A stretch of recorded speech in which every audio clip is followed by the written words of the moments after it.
Bonjour, Madame Aïtouf est là pour la suite de la correction du sujet du bac blanc clic édition, sciences, gestion, technique maths, mathématiques. Donc nous en étions arrêtés à la question numéro 4. Nous corrigeons aujourd'hui à partir de la question numéro 5. La question numéro 5 nous disait le DEI et les siens quittent la ville sans que les Algériens ne les regrettent. Cette phrase, elle avait quoi pour sens? Est-ce que les Algériens regrettent le départ du DEI? Est-ce que le DEI regrette le départ des Algériens? Les Algériens ne regrettent pas le départ du DEI. Le DEI et les siens quittent la ville sans regret, ou bien le DEI et les siens quittent la ville en regrettant les Algériens. Entre les deux propositions, il y a la conjonction sans que. Le DEI et les siens quittent la ville sans que les Algériens ne les regrettent. Cette conjonction marque la privation, le manque, l'absence, l'exclusion. Cela veut dire qu'il y a absence de regret de la part des Algériens. Le DEI a quitté la ville d'Alger avec les siens. Il est parti d'Algérie avec sa famille et ses biens, son argent, de l'or, et il a laissé tomber Alger et l'Algérie aux mains des Français. Donc, les Algériens ne le regrettaient pas. La bonne réponse est la troisième proposition. Les Algériens ne regrettent pas le départ du DEI. Nous passons à la question numéro 6. À quelle époque de l'histoire de l'Algérie se rapportent les faits relatés? Alors, pour répondre à cette question, il faut aller vers les dates. Donc, vous avez la première date, le 14 juin 1830. Le 14 juin 1830, c'est la première date. Alors, je vous avais dit qu'il fallait un crayon pour souligner ou bien un surligneur en couleur. Donc, voici la première date, le 14 juin 1830. Pour trouver l'époque dans laquelle ces faits se sont passés, il faut commencer par la première date qui est donnée et aller à la dernière date. Parce que les dates dans un texte historique sont données dans un ordre chronologique. Ça veut dire la première date dans le temps jusqu'à la dernière date dans le temps. Alors nous voyons que la dernière date c'est 1883. Voilà. Vous voyez dans le texte, donc j'ai surligné le 14 juin 1830 et 1883. Donc c'est durant cette période entre le 14 juin 1830 et 1883. C'est la période durant laquelle se sont déroulés ces faits. Alors, est-ce que cette période se rapporte à la Deuxième Guerre mondiale? Alors, la Deuxième Guerre mondiale s'est passée entre 1939 et 1945. Donc, c'est beaucoup plus tard. Alors, pour cette proposition, on ne la coche pas. La deuxième proposition, la guerre de libération nationale. La guerre de libération nationale de l'Algérie s'est déroulée entre 1954 et 1962. Donc, ça ne correspond pas à cette période. On ne coche pas cette réponse. Ensuite, on a la proposition, la pénétration française en Algérie. Vous voyez que j'ai mis en vert cette réponse, ça veut dire qu'il fallait la cocher. Pourquoi? Parce que la pénétration française, regardez ici, le 14 juin 1830, l'armée française réduit les soldats turcs et pénètre dans Alger. Elle pénètre dans Alger, ça veut dire qu'elle est rentrée dans Alger. Donc, voilà, ça correspond à la pénétration française en Algérie. C'est la troisième proposition. Voilà, c'est le 14 juin 1830 et le 5 juillet 1830 pénètre donc pénètrent la première fois à Sidi Ferruch, ensuite dans Alger. Est-ce que cette période correspond à entre 1830 et 1862? Non, ici la dernière date c'est 1883. Donc 1962 c'est beaucoup plus tard, ce qui fait que cette réponse on ne la coche pas. L'autre proposition c'était la colonisation française de l'Algérie et la résistance de l'émir Abdelkader. En effet, la colonisation commence le 14 juin 1830 et on nous raconte des événements dans tout le texte et on nous dit Abdelkader poursuit la résistance, voilà, dans le texte, pardon, voilà, dans le texte, voilà la phrase. Abdelkader poursuit la résistance jusqu'au 23 décembre 1847. Donc on voit que la période, c'est entre le 14 juin 1830 et le 23 décembre 1847.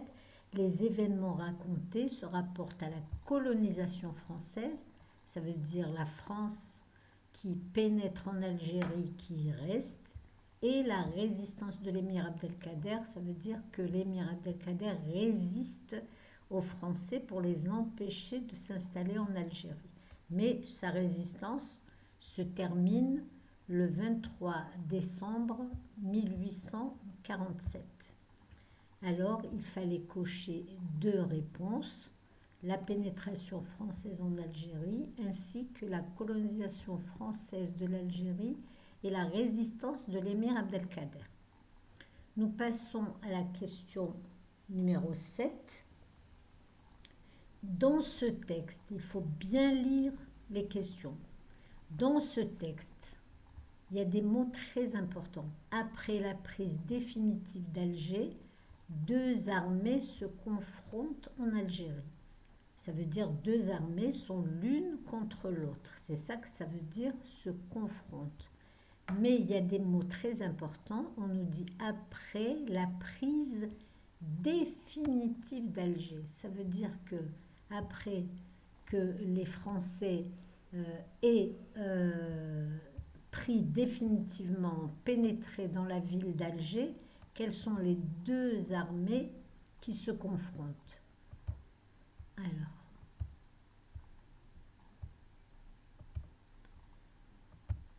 est-ce que c'est l'armée française et l'armée turque après la prise définitive?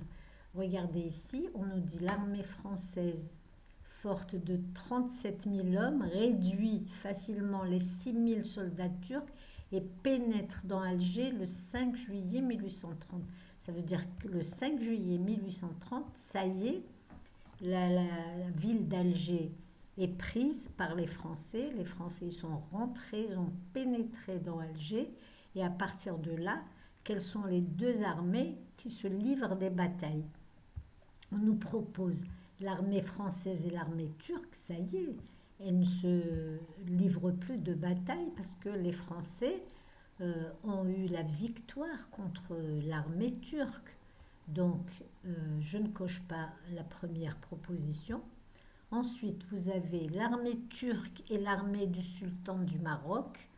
Le sultan du Maroc a essayé d'aider l'émir Abdelkader, mais il ne s'est jamais battu contre les Turcs. Les Turcs étaient déjà partis après la prise définitive d'Alger. Ensuite, on a la troisième proposition que j'ai mise en vert, l'armée française et l'armée de l'émir Abdelkader. Comme je vous l'ai dit précédemment, après que les Français aient pénétré à Sidi Ferruch et ensuite à Alger, l'émir Abdelkader a essayé de se battre contre les Français pour les empêcher de s'installer en Algérie. Donc l'armée française et l'armée de l'émir Abdelkader se confrontaient. Et vous voyez que je n'ai pas coché l'armée turque et l'armée de l'émir Abdelkader. L'émir Abdelkader ne s'est jamais battu contre les Turcs et ils étaient déjà partis. et vous avez l'armée de l'émir Abdelkader et l'armée du sultan du Maroc non plus. L'émir Abdelkader et le sultan du Maroc ne sont jamais battus. Donc vous aviez pour la question numéro 7 une seule proposition juste qu'il fallait cocher. Les deux armées qui se confrontent en Algérie après la prise définitive d'Alger étaient l'armée française et l'armée de l'émir Abdelkader. Nous passons à la question numéro 8. Alors, dans la question numéro 8, on nous dit l'émir Abdelkader réussit à financer une armée et une administration grâce à quoi?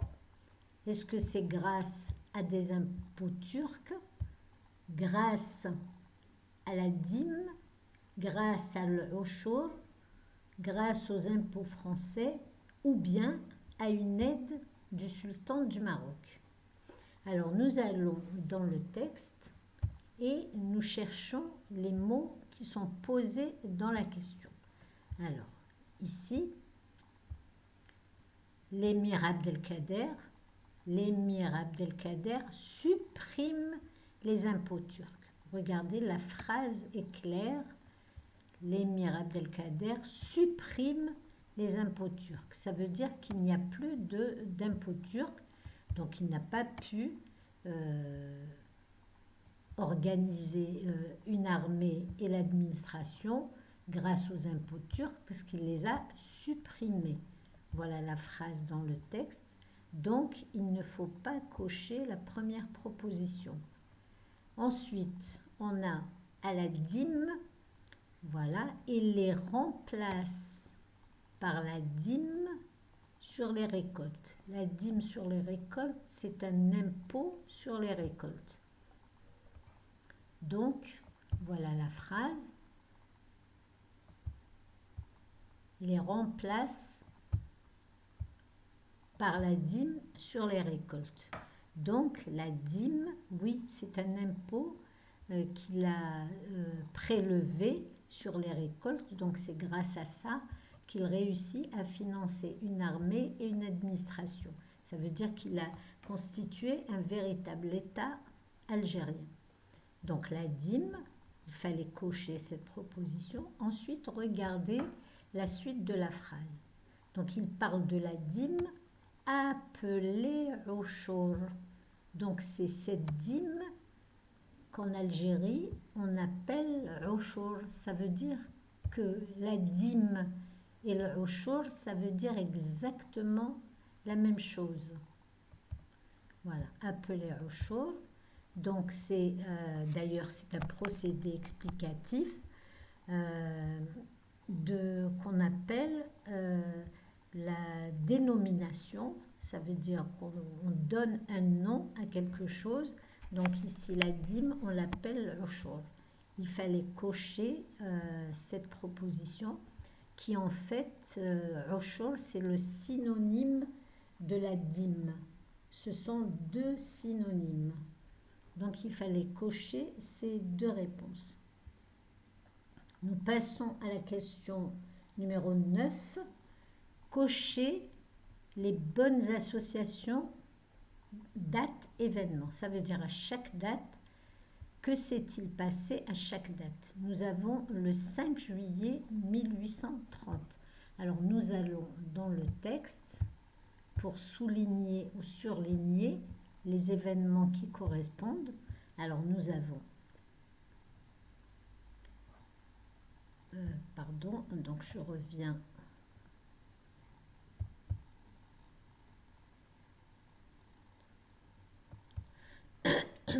Pardon, excusez-moi.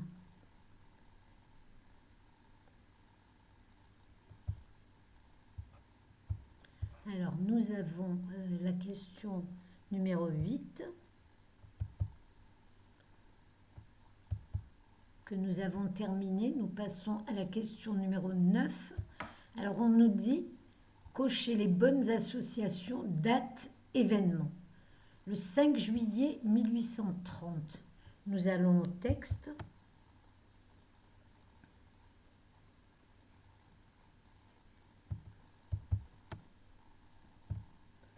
Alors, le texte, le 5 juillet 1830, que s'est-il passé le 5 juillet 1830? Le 5 juillet 1830, les Français rentrent dans Alger.